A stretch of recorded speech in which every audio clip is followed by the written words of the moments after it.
굿모닝. 오늘은 비가 온다라는 거는 알았는데 이렇게 많이 올 줄은 몰랐습니다. 그냥 부슬부슬 오는 게 아니라 꽤 많이 내리고 있습니다. 집을 나섰기 때문에 그래도 제가 밴쿠버 사람인데 비에 대한 거부감은 없기에 일단 산 꼭대기까지 갈 겁니다. 그래서 이제 한 10분만 더 가면 되거든요. 여기서 얘기를 잠깐 하고 그러고 가겠습니다. 이 비가 이제 그치면 본격적으로 이제 추위가 오면서 나무도 낙엽도 거의 다 떨어지고 막 그렇게 되겠죠. 네. 어제 제가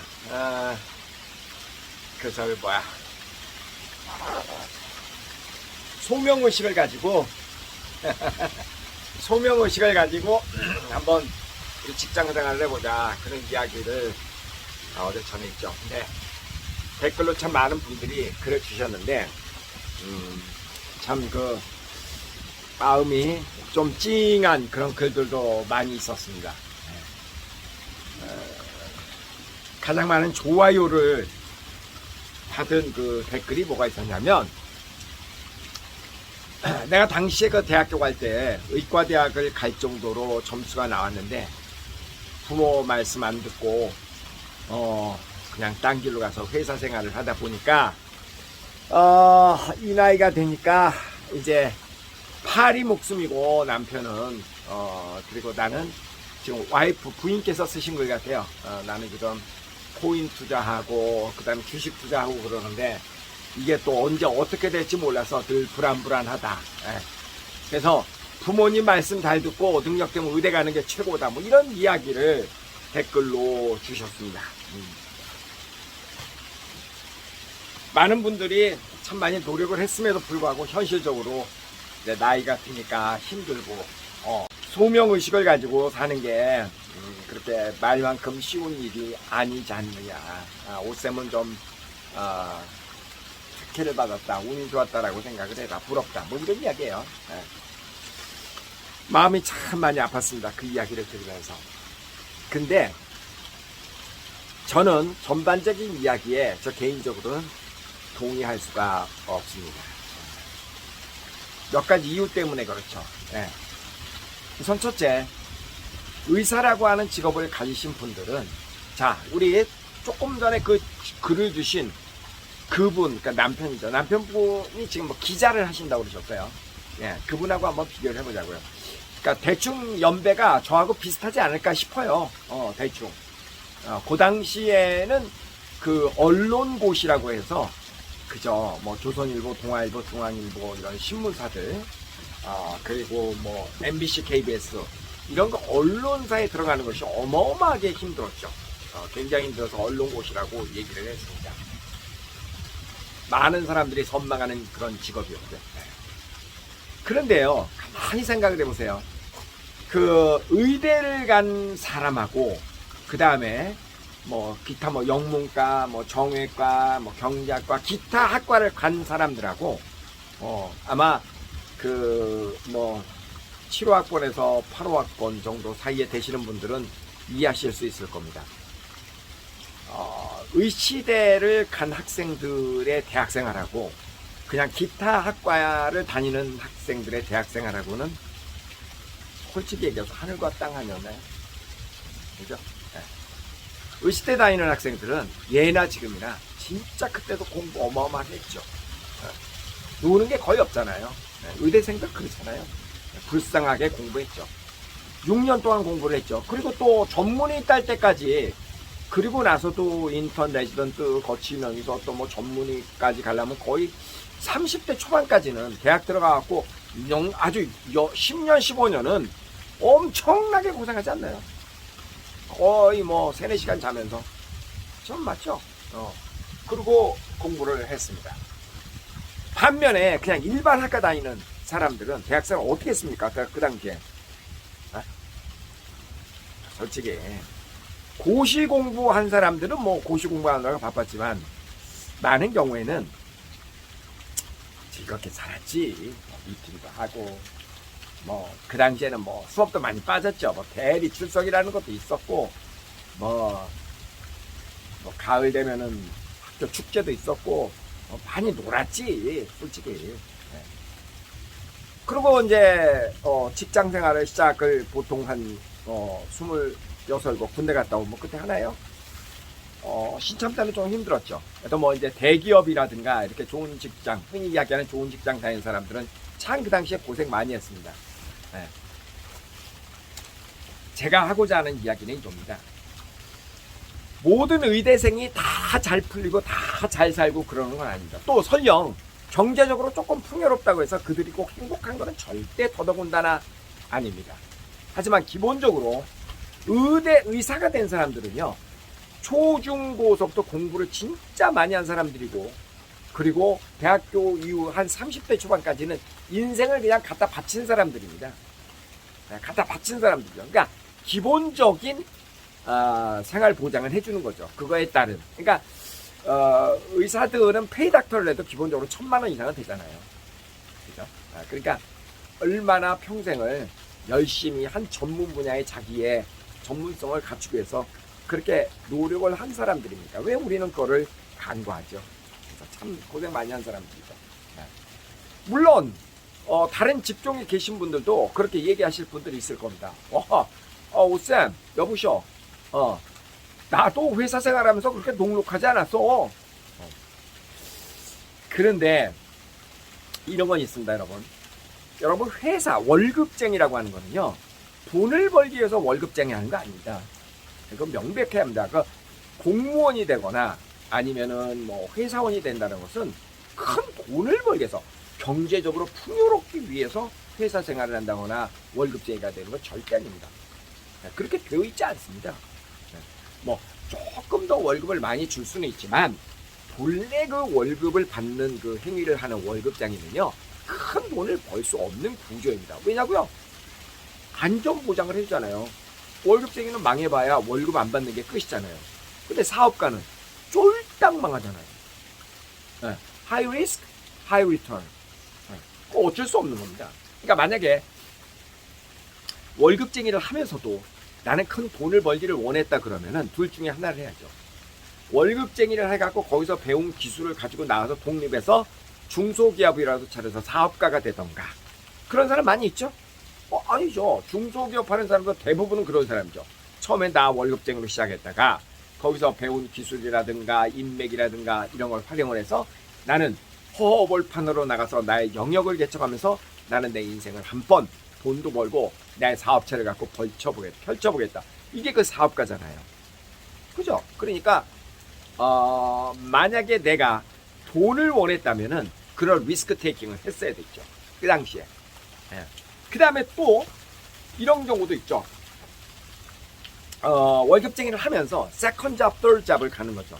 제가 알고 있는 한 분은 지금도 그 대기업에 다니고 있는데 모종의 그 세컨 잡, third 잡을 하고 있습니다. 근데 그 회사 내에서도 명장이기 때문에 굉장히 자유로울 수 있게 행동을 합니다.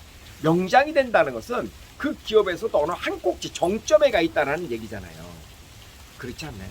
저는 지난번에 어떤 이거 유튜브 방송을 보다가 이런 이야기가 나왔어요. 임금 피크제에 대한 설명을 하면서 뭐 은행에서 요즘 은행에서 이제 이렇게 뭐 정년 뭐 조기 퇴임 뭐 이런 거 하면서 하고 나면은 임금 피크제로 이렇게 가다가 일단 퇴직을 하고 나서 그 이후에 뭐 한 월급 좀 들어서 뭐 월급 자기가 받던 직업의 한 50% 정도 받으면서 그렇게 직업 그 연장을 정년을 연장하는 뭐 그런 제도.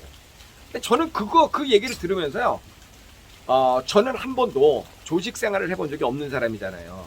다시 해서 제 살림은 제가 늘 제가 꾸려가는 사람이잖아요. 여러분, 제가 왜 지방 가면은 모텔에서 자는지 아세요? 그 왜 그런지 아세요?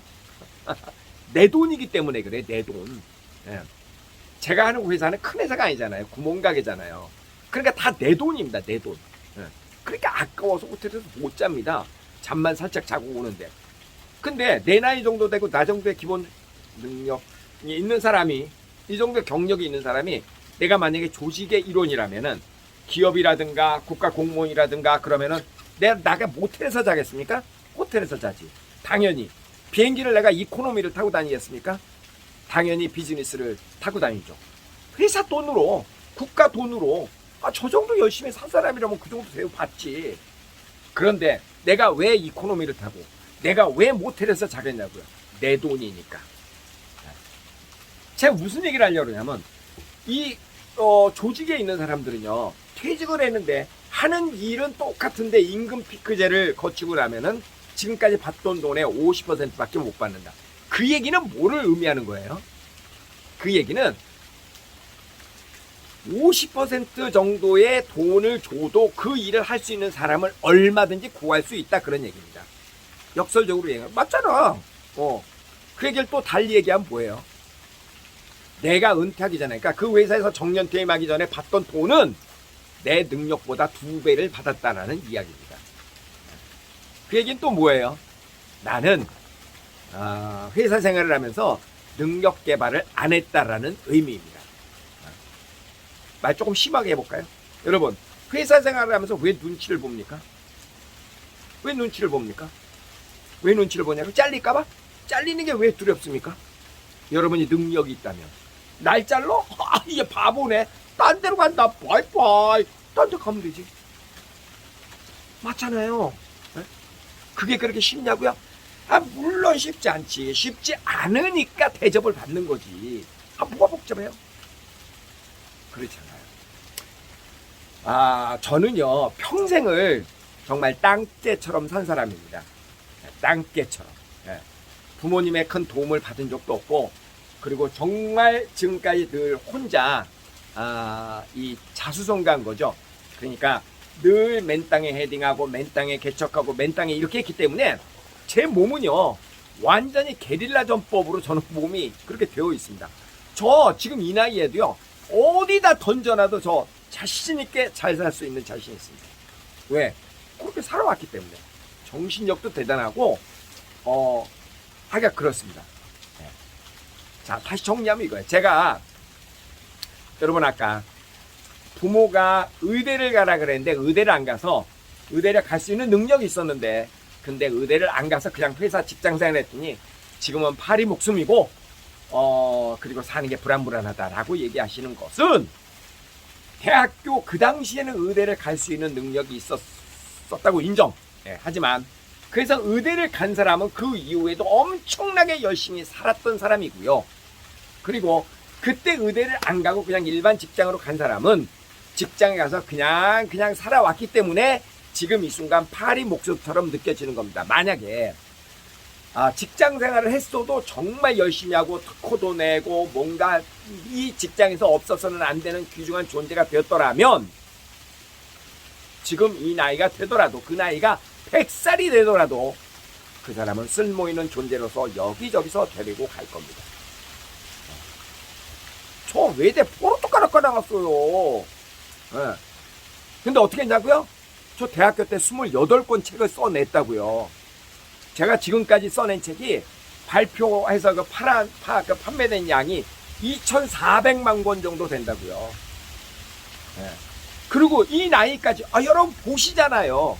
제 나이 62인데 지금까지도 매일 이렇게 운동하고 쉬지 않고 달려가잖아요. 네? 그리고 본질에 충실하면서, 자기 직업의 본질에 충실하면서. 어떤 분들은, 많은 분들은 그런 얘기합니다. 오성식이기 때문에 지금 오성식 국제학교 유학 프로그램도 잘 된다. 아닙니다, 여러분. 그거 아닙니다. 그거 절대 아닙니다. 그게 아니고요. 제가 처음에 이 프로그램 시작할 때 15년 전에는요, 제가 한 달 동안 이렇게 싸돌아다녀가지고 딱 한 명 모았어요, 한 명. 누가 저를 믿어줍니까? 오성식이가 지가 잘났으면 잘났지, 너 그런 거 해봤어? 이렇게 물어보는데, 모든 일은 있잖아요, 10년을 해야 됩니다. 그래야 조금 보인다. 조금 10년을 하면 조금 보인다. 저는 광고, 홍보 이런 거 한 번도 해본 적 없습니다. 오로지 꾸준하게 진실 게임만을 했습니다. 그리고 15년을 달려오니까 지금은 그냥 조금 됩니다. 그것도 크게는 안 되고. 제가 굿모닝 팝스 할 때, 굿모닝 팝스는 여러분 굉장히 유명한 프로그램이라는 건 아시죠? 제가 한 달에 1,500명한테 다 다 개별적인 편지를 답장을 보냈습니다.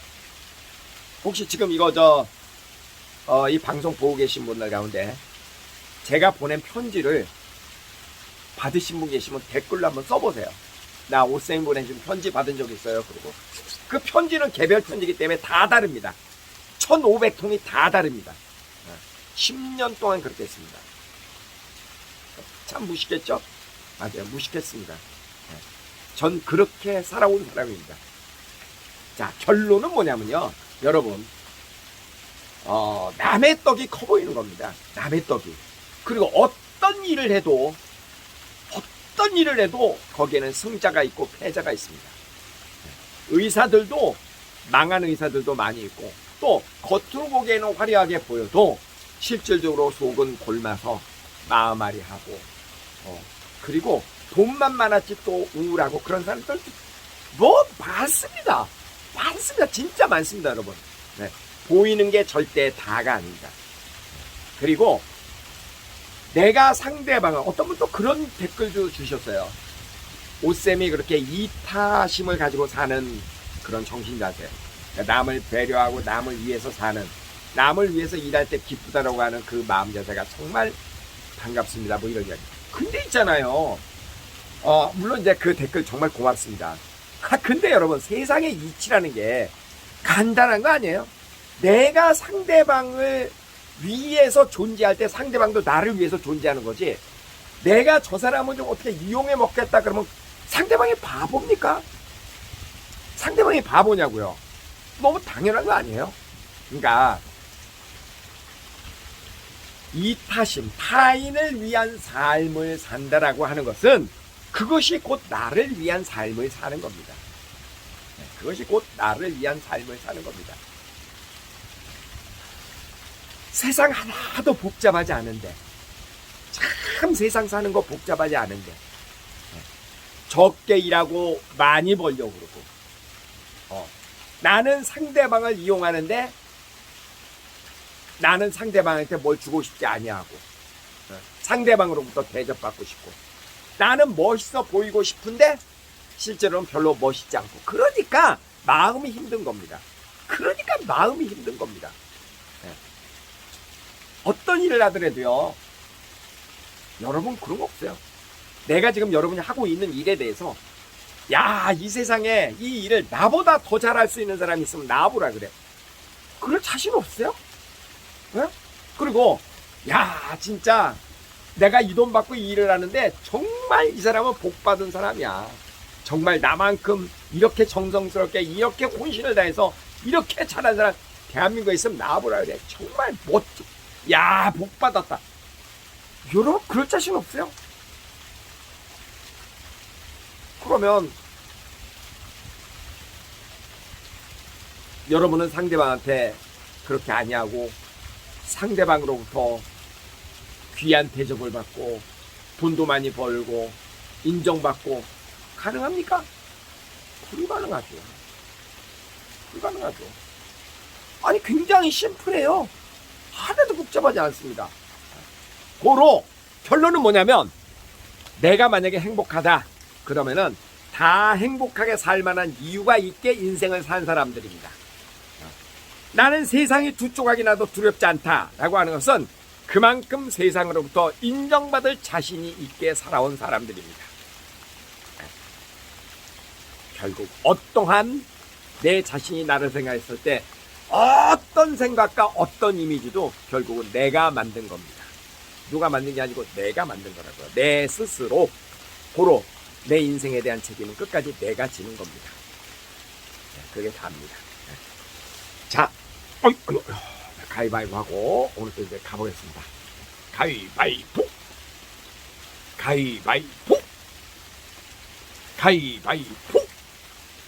두 번 더. 가위바위보.